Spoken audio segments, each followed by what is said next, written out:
Mini নিলামের আগেই Caribbean তারকাকে ছেড়ে অবাক করে দিয়েছিল কেকেআর।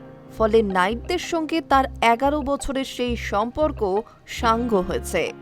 এরপর আইপিএল থেকে অবসর নিয়েছেন দ্রেরাস।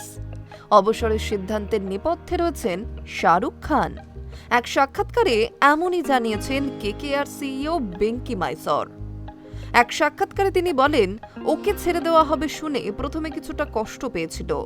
শাহরুখকে জানানো হয় বিষয়টি। ওই বলে, রাসেল অবসর নিয়ে আমাদের কোচ হয়ে যাক। সব ক্রিকেটারেরই তো কেরিয়ারের শেষ লগ্নে গিয়ে ভাবে এরপর কি করবে। রাসেল সেসব ভেবেছিল বলে মনে হয় না, তবে প্রস্তাব লুফে নেয়। গত বছর মেগা নিলামের আগে রাসেলকে ধরে রাখা হয়েছিল ১২ কোটি টাকায়, কিন্তু কেকেআরের কাছ থেকে কাটা হয় ১৮ কোটি টাকা। এই প্রসঙ্গে মাইসর বলছেন, গত মরশুমে রাসেলের চুক্তি ১২ কোটি টাকার হলেও আমাদের কাছ থেকে কাটা হয় অনেকটাই।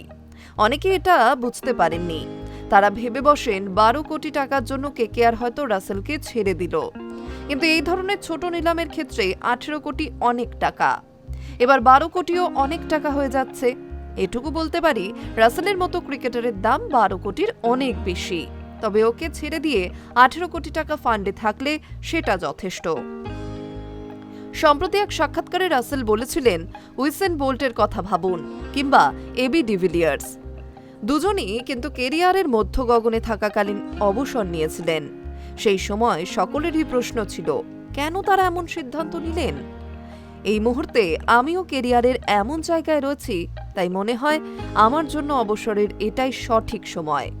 আমি ভবিষ্যতের জন্য ছাপ রেখে যেতে চাই, যাতে কেউ বলতে না পারে আমার আরও ৩-৪ বছর আগে অবসর নেওয়া উচিত ছিল। একথা ভেবেই আমি সরে দাঁড়িয়েছি। Hi news network.